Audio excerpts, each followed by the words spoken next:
Corona संक्रमण के खिलाफ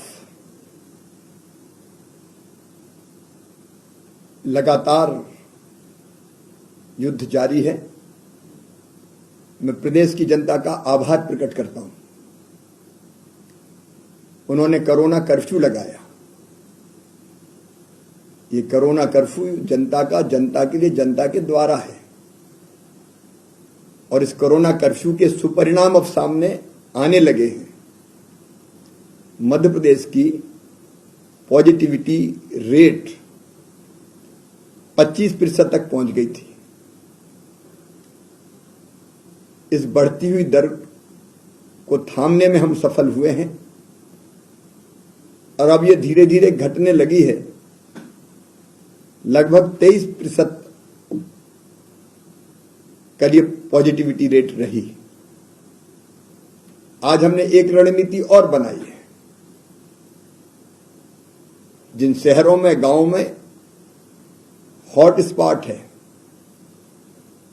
जहां ज्यादा प्रकरण आ रहे हैं, हम माइक्रो कंटेनमेंट एरिया बनाएंगे, माइक्रो कंटेनमेंट जोन बनाएंगे और वहां से संक्रमण फैल ना पाए, इसके लिए वहीं कंटेन कर देंगे ताकि संक्रमित भाई और बहन बाकी किसी और को संक्रमित ना कर पाए। इस संबंध में मैंने विस्तृत निर्देश दिए हैं। आज ऑक्सीजन की समस्या से निपटने के लिए मेरी कई स्तरों पर चर्चा हुई है। मैंने केंद्रीय गृह मंत्री आदरणीय अमित शाह जी से चर्चा की और उस चर्चा के बहुत सुपरिणाम सामने आए।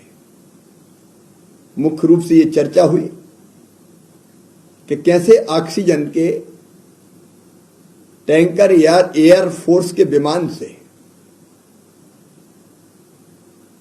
ज्यादा संख्या में भेजे जा सके। कल इंदौर से जामनगर भेजने का प्रयोग हुआ था, लेकिन आज मैंने अमित जी से आग्रह किया कि भोपाल और ग्वालियर से भी ये खाली टैंकर अगर हम रांची, भोपाल से रांची, भोपाल से ग्वालियर से रांची भेज पाए, इंदौर से जामनगर भेज पाए, तो ऑक्सीजन लाने के लिए टैंकरों के आने जाने का वक्त बच जाएगा और हम जल्दी ऑक्सीजन मध्य प्रदेश में ला पाएंगे। मुझे खुशी है, माननीय गृह मंत्री जी को मैं धन्यवाद देता हूं। उन्होंने तत्काल कार्रवाई की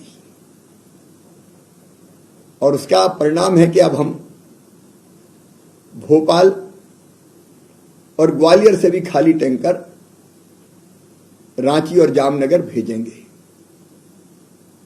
जबलपुर का एयरपोर्ट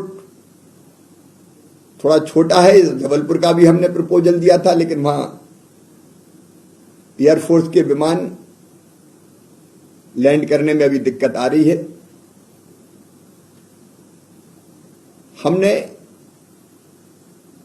आज रक्षा मंत्री जी से चर्चा की। एक तो वायुयान से टैंकर ले जाने की बात तो हुई ही, लेकिन उसके साथ साथ बीना रिफाइनरी में जो ऑक्सीजन है उसका उपयोग करके हम मरीजों का इलाज करने के लिए 1000 बिस्तर का अस्पताल आगासौद बीना रिफाइनरी में ही बना रहे हैं। उस अस्पताल को बनाने में डीआरडीओ को सहयोग चाहिए। मैंने रक्षा मंत्री जी से प्रार्थना की, उन्होंने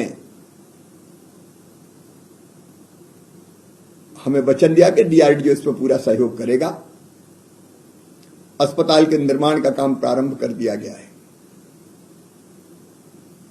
श्रीमान पीयूष गोयल जी से चर्चा हुई कि ऑक्सीजन एक्सप्रेस भोपाल से रांची चले, जिसमें हम टैंकरों से रेल मार्ग से ऑक्सीजन लेके आ पाए। उन्होंने तत्काल स्वीकृति दी और उसका पूरा प्लान तैयार हो रहा है, कब ट्रेन जाएगी आएगी, टैंकर किस साइज के होंगे, उस पर काम करना हमने शुरू कर दिया है। इससे भी आसानी से ऑक्सीजन पहुंचाई जा सकेगी। आज माननीय प्रकाश जावड़ेकर जी जो कोरोना संक्रमित है, स्वयं एम्स में भर्ती है, लेकिन मैंने उनसे भी चर्चा की और उनसे आग्रह किया कि वेल यद्यपि ऑक्सीजन की सप्लाई हमें कर रहा है, क्या और अधिक ऑक्सीजन वहां से ली जा सकती है, बनाई जा सकती है। उन्होंने भी वहां ईडी और अधिकारियों को निर्देश दिए हैं। केंद्रीय कृषि मंत्री आदरणीय नरेंद्र सिंह तोमर जी से भी चर्चा करके इन सब व्यवस्थाओं और आवश्यकताओं को पूरा करने में सहयोग मैंने मांगा है। थावरचंद गहलोत जी से भी चर्चा हुई, वो भी लगातार प्रयासों में लगे हुए हैं। हम हर संभव प्रयास कर रहे हैं।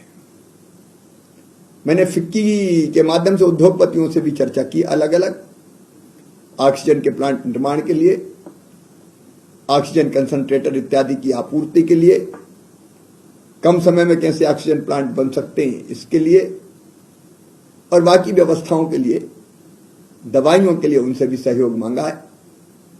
हमारे प्रयास निरंतर जारी है और मुझे विश्वास है कि कोरोना की बढ़ती गति हम रोकेंगे और बाद में इसको समाप्त करके हम विजय प्राप्त करेंगे।